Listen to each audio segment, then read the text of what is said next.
Welcome to SportsBeat KC, the Kansas City Star's daily sports podcast. It's Wednesday, April 22nd, and I'm Blair Kerkhoff.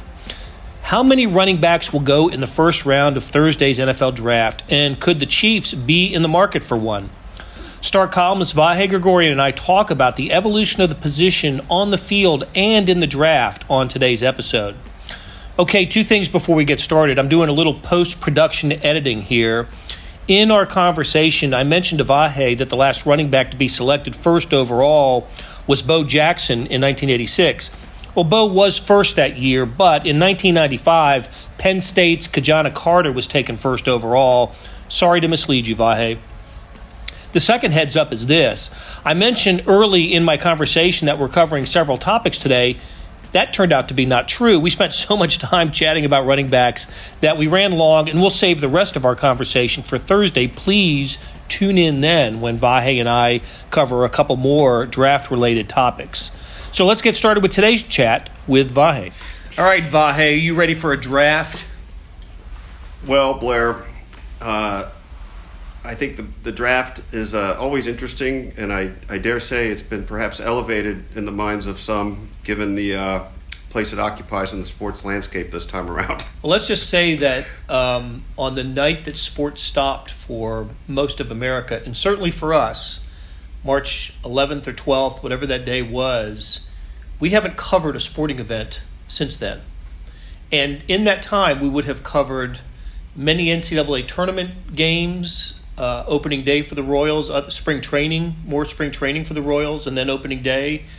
There would have been events to cover. There hasn't been one for almost 6 weeks. Yeah, and it's strange. Now that you say this, I might be forgetting something, but I think the last sporting event I covered that counted was the Super Bowl.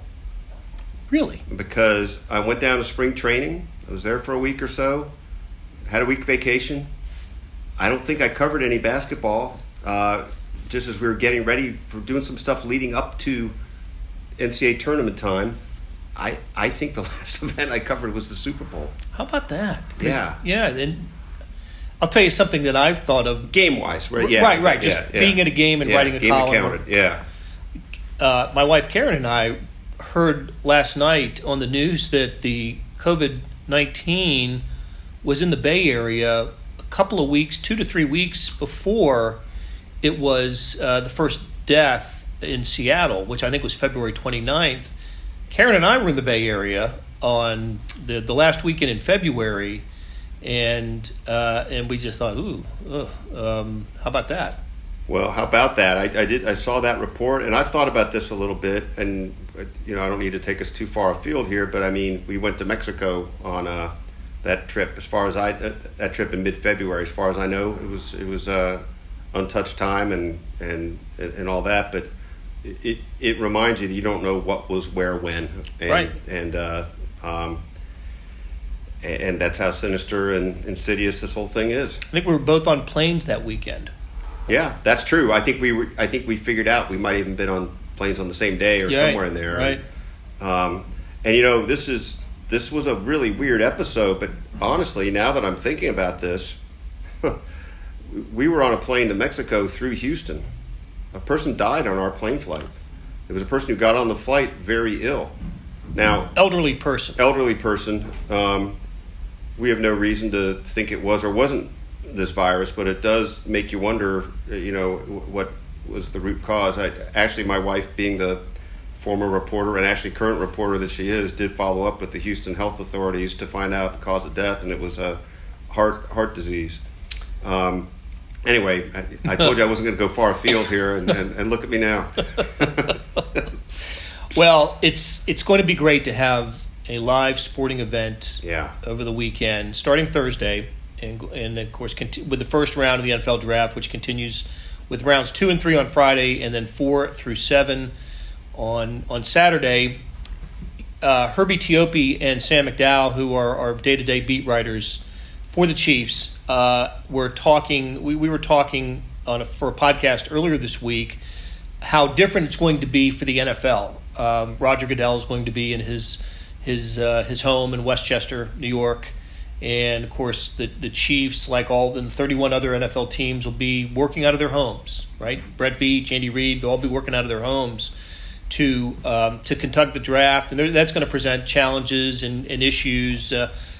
But one thing I didn't talk to them about that I wanted to ask you is it's going to be different for us too, and for the media covering the draft, because we'll be working out of our homes, maybe some in offices, but not at the site, not on site. We're always at the Chiefs facility over by Arrowhead, and we won't be there this year, which will make it a different and maybe a little more challenging event to cover. Yeah, I think that's right. It's kind of interesting. As long as we've worked together, and this is our first year working with Herbie on the draft, but there becomes sort of a certain innate sense of communication on, okay, here's where we're going to go and who's going to do what, and you kind of feel it out. But it always gets clarified. It's always talked through, and I think we're going to be on multiple platforms of communication. But as we speak about this right now, it occurs to me we don't have one set up just for Herbie, Sam, Blair, and Vahe to be talking about who's writing what right now.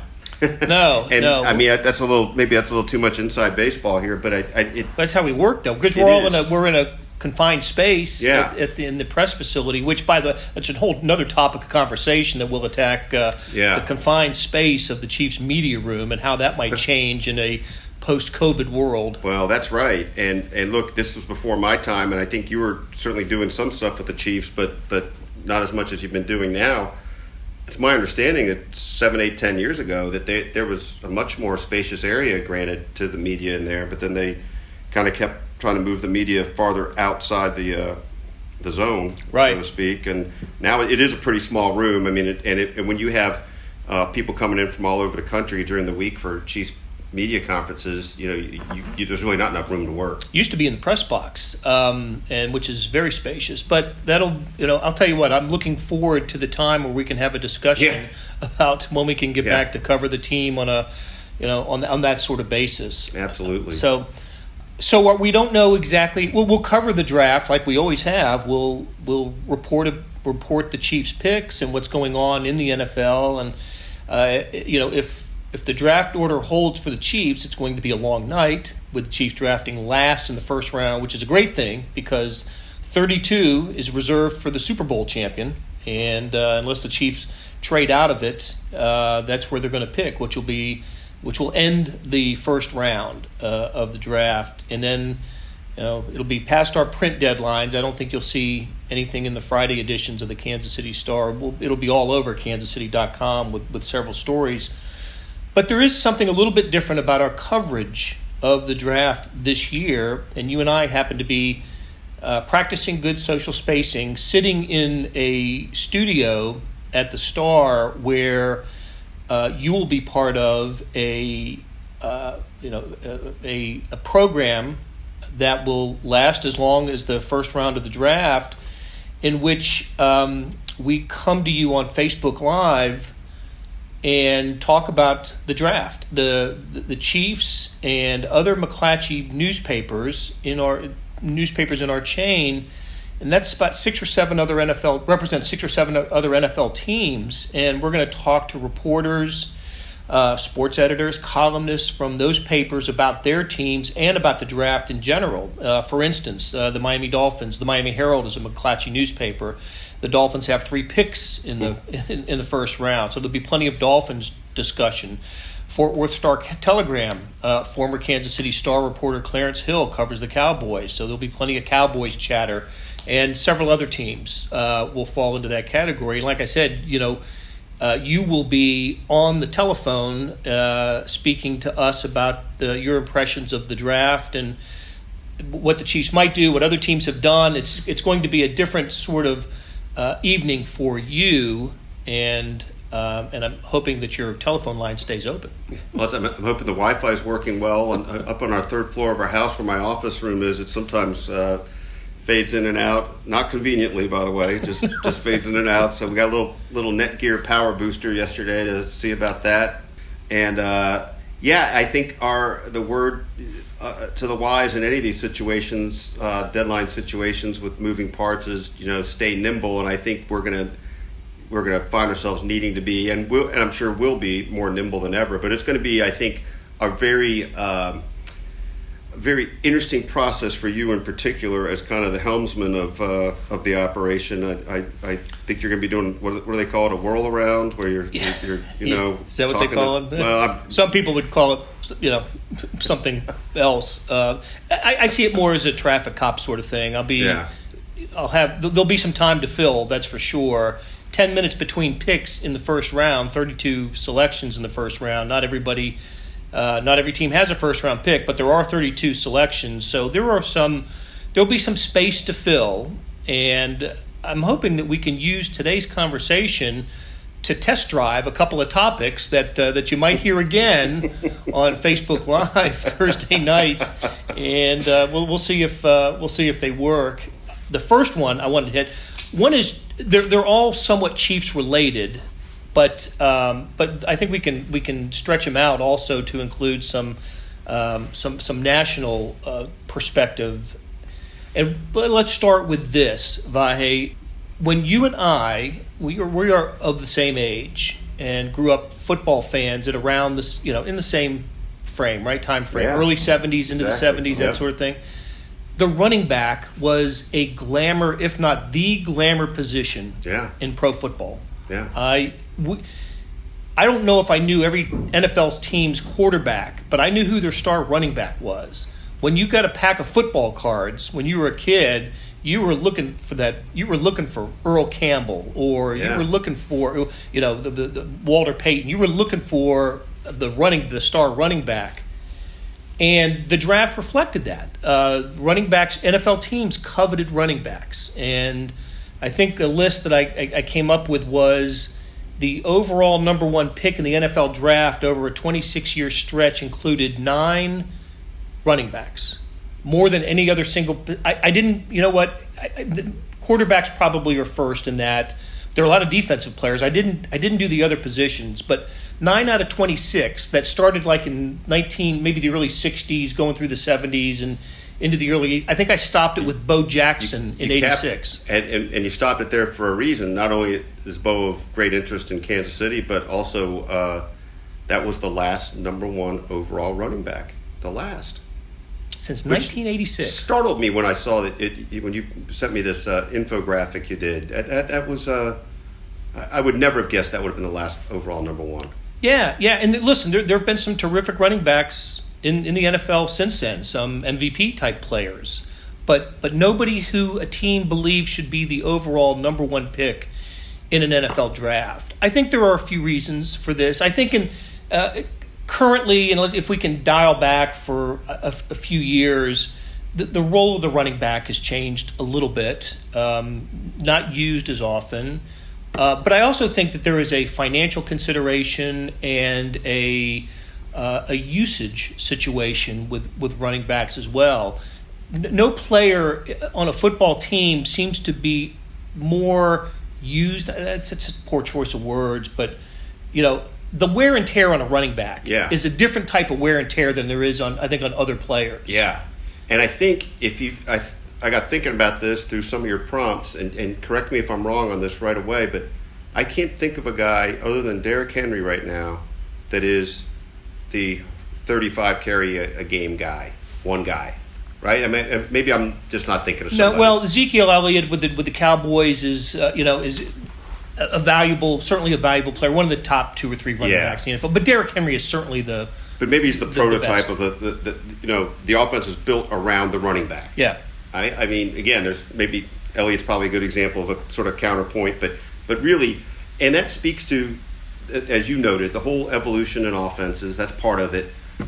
Also, with that though, I think is this discovery. It's a little bit of the science of the game. Like these guys get beat up in ways over time that. What position do you get more beat up? You don't. I think they get. Listen, linemen obviously make contact on every play, but they don't absorb the type of contact that a running back does. Yeah, it's a different form of thing, and I think this is not at all to diminish the physicality of what linemen go through, but it's a different kind of impact, different kind of just physics to it, and so play after play after play after play. So most teams consequently are not just focused on one back to get the carries, right? We've seen a lot of that. The other notion that seems to have emerged, I think, too, is that you consider all that stuff, and the shelf life for these guys, the average is like 4 years. And generally speaking, the thinking has become that you can get a guy second round and up that is just as capable. You don't have to use a first round pick on it. Guys like Jamal Charles was a third round pick, I think. He was.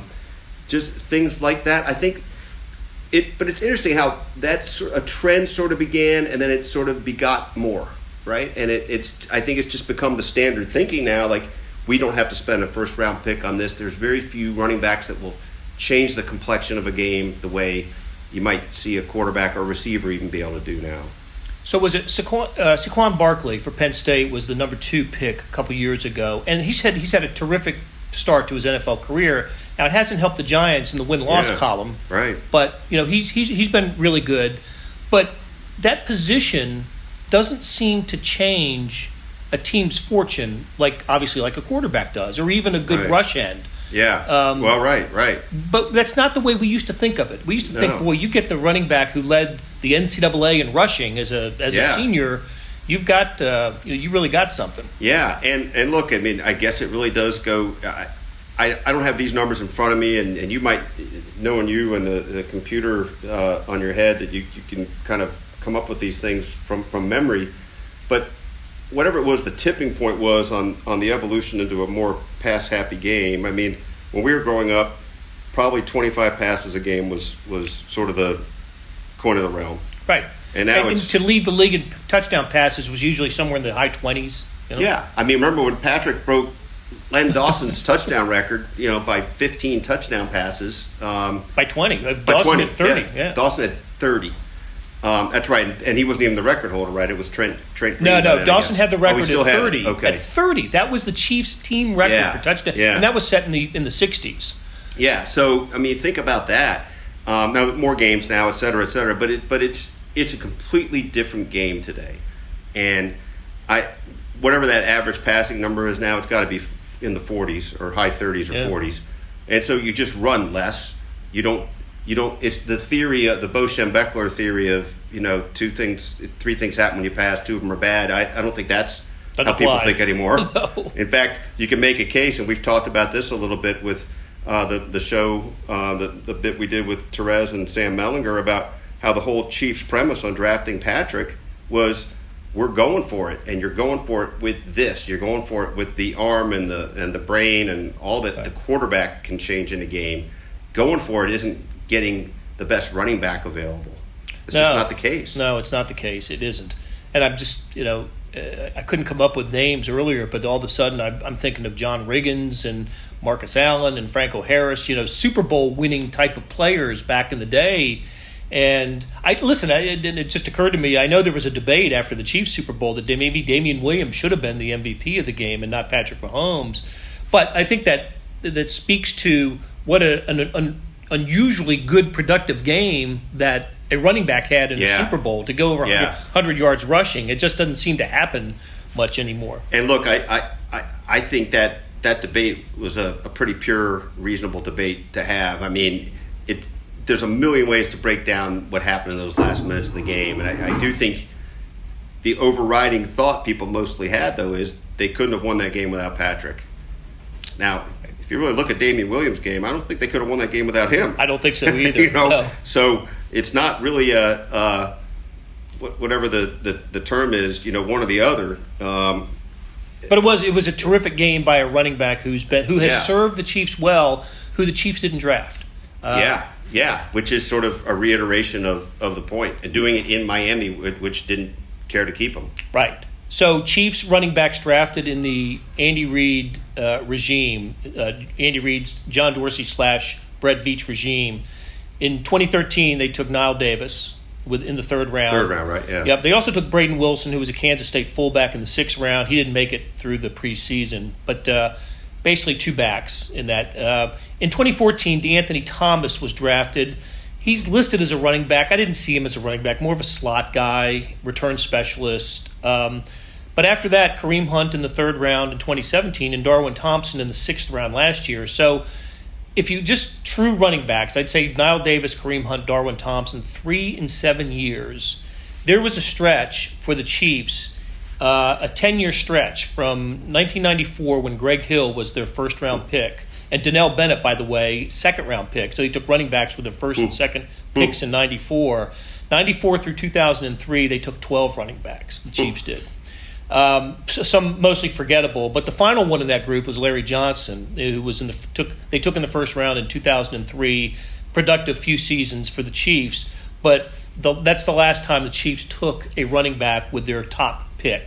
I just find the whole thing really interesting and quite an evolution in football. Absolutely, and look, you're probably going here in a minute, but an interesting aspect of this is, all right, so what does this bode or mean or potentially signify for what the Chiefs might be looking at here, right, among other things? Well, it seems to suggest there will be really good running backs available at number 32. If you feel that this is a chance to, if that is your greatest need or whatever that matrix they're going to use in terms of, X talent fitting our scheme, fitting whatever. I mean, however they're going to look at it, that we don't quite have that secret sauce. I think there's as good a chance as any they might do something like that. It depends on the guys left there. It depends on if 3 of those 5-6 top guys are already gone for some reason. But be interesting to see how they approach it. I think it's an option for the Chiefs if a DeAndre Swift from Georgia or Jonathan Taylor from Wisconsin are on the board at 32. If the Chiefs consider a running back there, Taylor of Wisconsin is sort of a prime example of a college player who defines what we spoke about earlier in terms of wear and tear. He rushed for over 2,000 yards twice at Wisconsin in a season. He has over 6. I think he's got 7 yards, 6.5 yard average. Yeah, right? I mean, you talk about a guy who they rode at a school. It was Taylor, and so does he come into the NFL with what's the lifespan of a NFL running back who, as a rookie, even as a rookie with that sort of mileage on him? Well, it's a great question, right? On one hand, you could see him as semi-seasoned. On the other hand, you could say this guy's already damaged goods, right? Yeah. Even if it's not evident yet. It's a great question. It's right at the crux of any question they have to ask themselves. It is interesting to think about what the Chiefs' level of need is there, right? In one sense, you have a feeling of a little bit of depth there, but on the other, I don't know. I mean, what do you really feel about everybody after Damian Williams?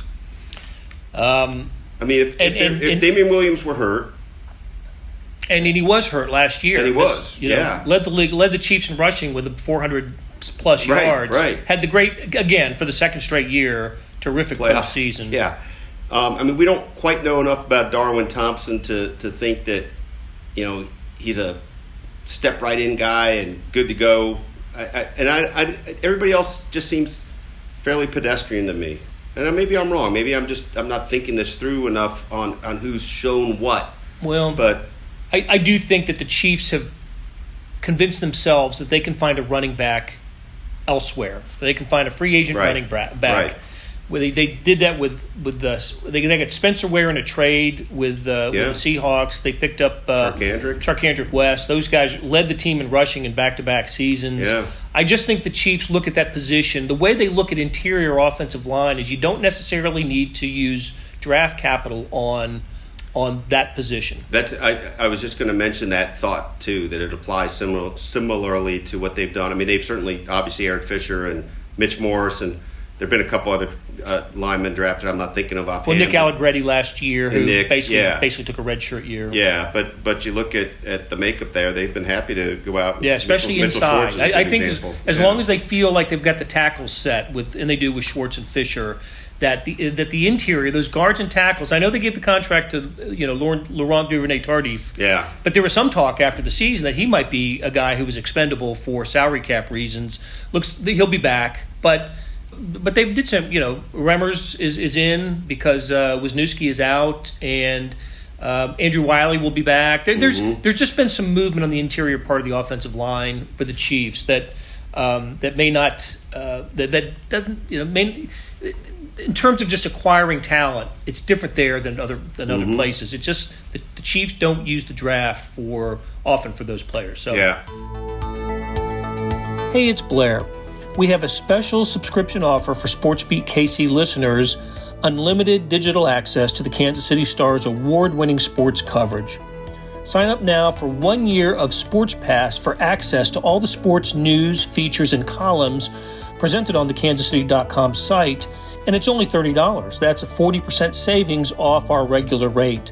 Your subscription will automatically renew after the initial term at $50 unless you tell us to cancel. Your subscription helps support the sports coverage of kansascity.com and the Kansas City Star, and that support has never been more important. Please visit kansascity.com/SportsBeatKC offer to get this special offer. And as always, thanks for listening. That'll do it for today. Thanks to our production team of Derek Donovan, Savannah Smith, Randy Mason, Beth Welsh, Jeff Rosen, and Chris Fickett. As was mentioned in the show, we're going live with the NFL Draft. Join us. You can access through the Stars Facebook page. That's facebook.com/Kansas City Star on Thursday starting at 6:45 p.m. We got a lot of interviews and features planned. But before then, we'll have another SportsBeat KC episode. On that, you'll hear the final projection for the Chiefs' first-round pick by Star beat writer Herbie Teope. So join us Thursday morning for that show.